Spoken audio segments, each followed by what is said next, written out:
Welcome. In the last video, we had discussed about the basics of communication and communication system. Today, we will discuss about the amplitude modulation.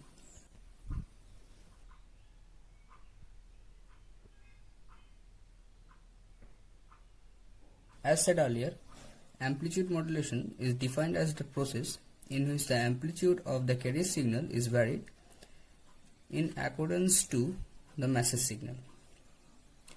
The modulated signal must have a change in amplitude, but the other parameters like phase or frequency should not change, and changes are with respect to the carrier signal. Suppose the carrier signal is xt equals to AC sin omega ct, and the message signal is mt equals to am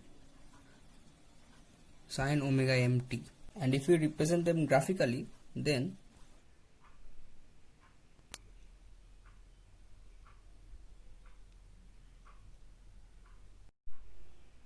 this is the message signal mt and the amplitude is am. The frequency of the carrier signal is higher than the frequency of the message signal, so the xt will be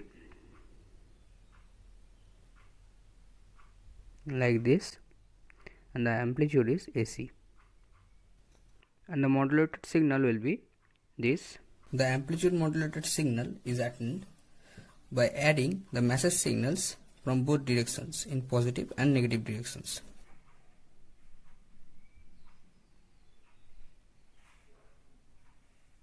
They are added like this.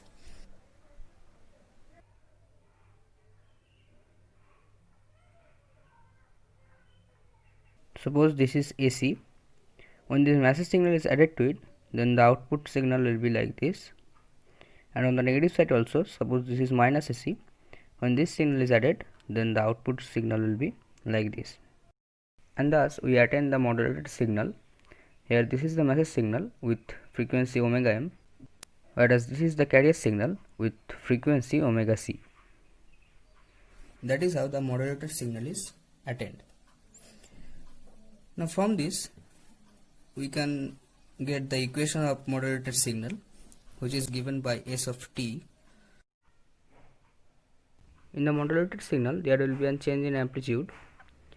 Here about this AC, the output signal is varying like the message signal. This signal was initially at 0 origin. When origin is shifted from 0 to AC, this signal is shifted to AC, so the output will be like this. And when the origin is shifted to minus AC, then this will be the output. So ST is equals to AC plus this variation is MT or AM sin omega MT,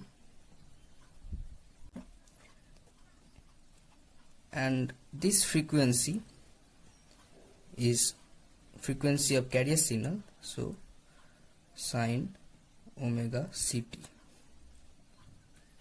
So this is the equation for the modulated signal.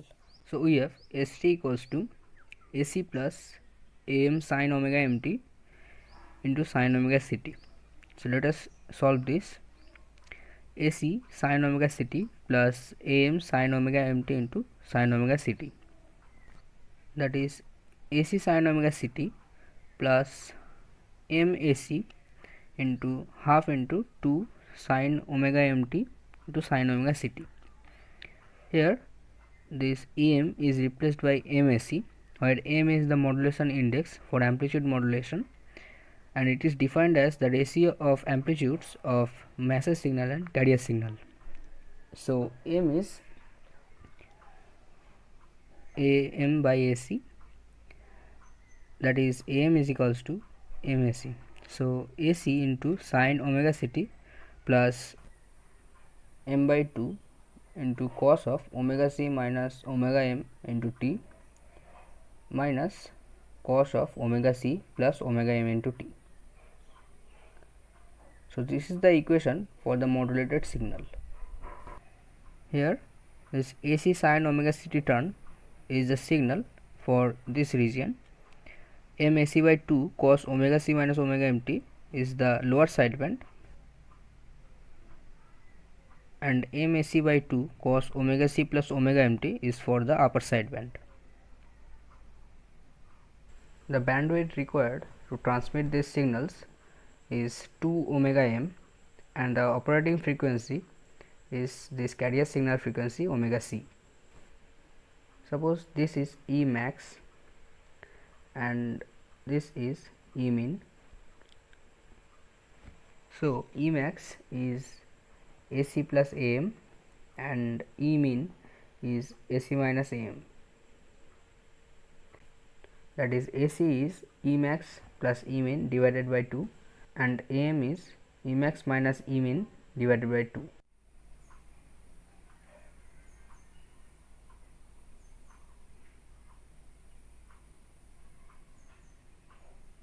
And modulation index M being M by AC, it will be E max minus E min divided by E max plus E min. This is very important for numericals. Now let us see some important points. First is, amplitude of the carrier signal must be greater than the amplitude of message signal.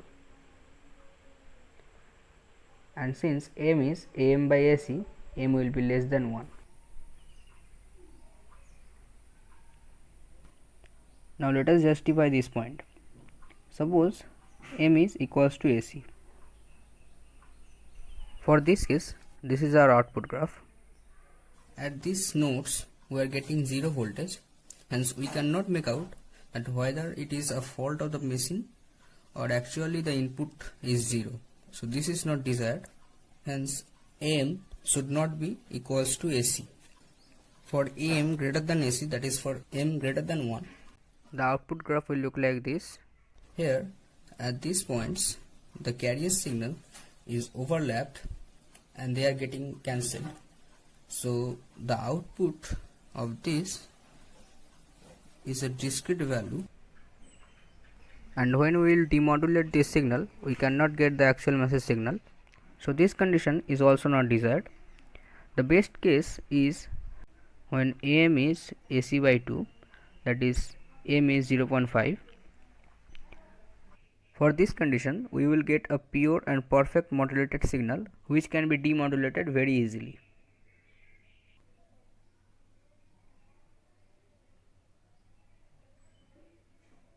Now total power required to transmit the signal is PC plus PSB, that is the power to transmit carrier signal and the sidebands. So it is equals to PC plus PUSB plus PLSB.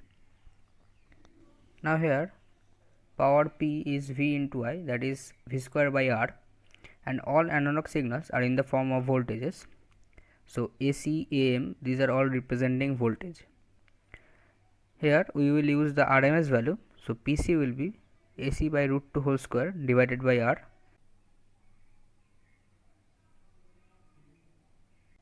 PUSB will be M AC by root 2 whole square divided by R, and a half will be multiplied because of this,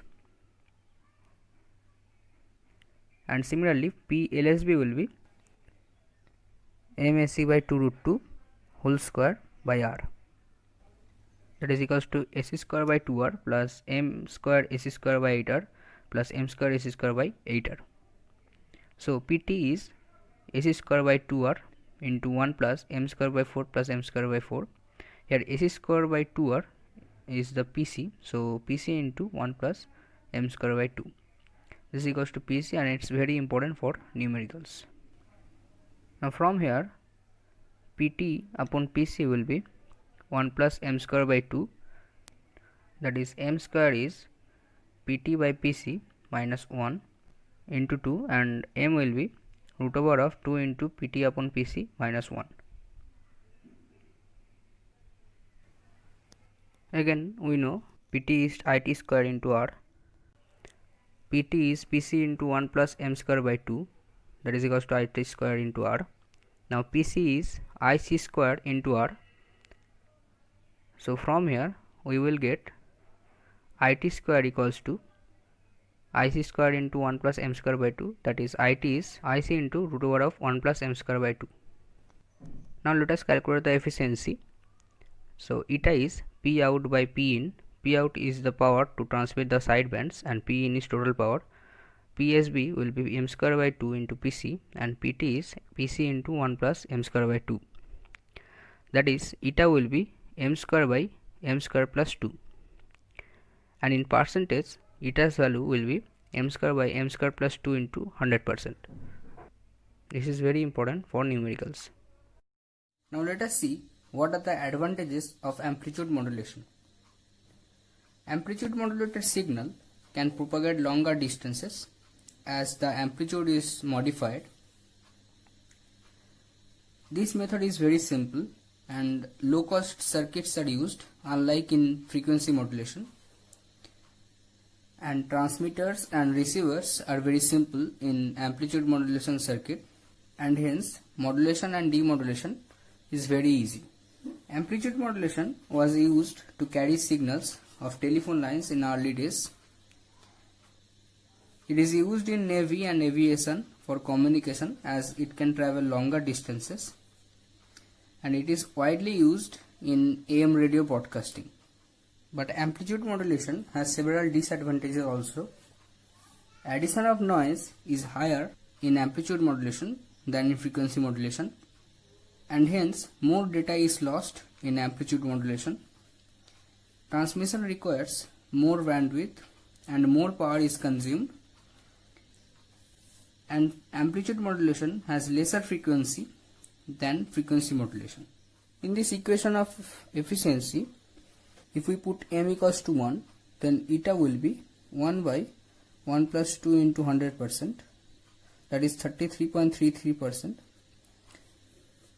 Now m value is always less than 1, that is eta value will be less than 33%, which is very less and not desired, and hence to get higher efficiency we use angle modulation. In the next video we will learn about angle modulation.